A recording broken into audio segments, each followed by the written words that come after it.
Al-Hikam Hikmah 48, Tanda Hati yang Mati dan Jalan Menuju Hidupnya Kembali. Imam Ibnu Athaillah As-Sakandari dalam kitab Al-Hikam menyampaikan satu hikmah yang sangat dalam. Sebagian dari tanda matinya hati adalah ketika seseorang tidak merasa sedih karena kehilangan kesempatan untuk taat kepada Allah, dan tidak menyesal ketika melakukan kesalahan atau dosa. Ini bukan sekadar nasihat, tapi peringatan keras.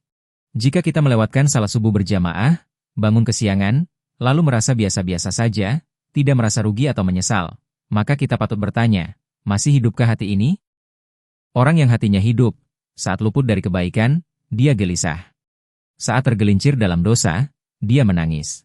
Tapi orang yang hatinya mati, ia tenang-tenang saja, tak merasa bersalah sedikit pun. Tanda-tanda ini harus diwaspadai. Karena hati yang mati adalah gerbang menuju kesengsaraan hidup dan su'ul hatimah, akhir kehidupan yang buruk. Dan yang lebih berbahaya, orang yang hatinya mati pun tidak peduli kalau dikatakan demikian.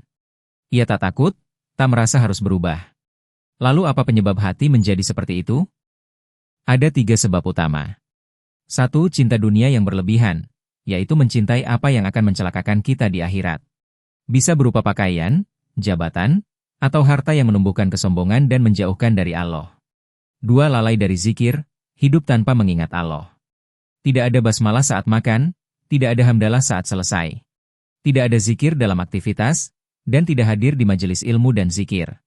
3. Melepas anggota tubuh dalam maksiat, membiarkan mata, telinga, dan tangan bebas melakukan dosa tanpa merasa bersalah. Namun jangan putus asa.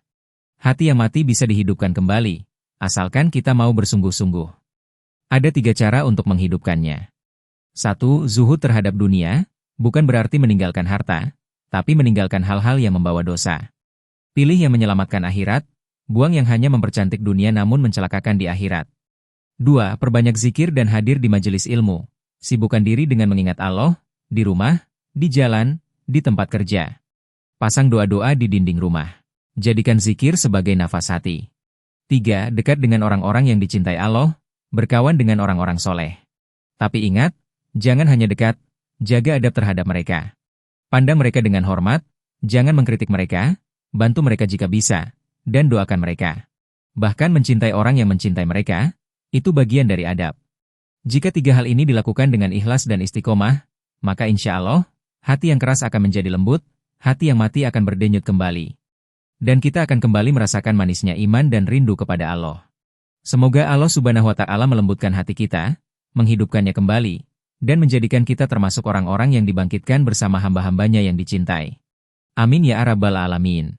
Jangan lupa like, share, and subscribe.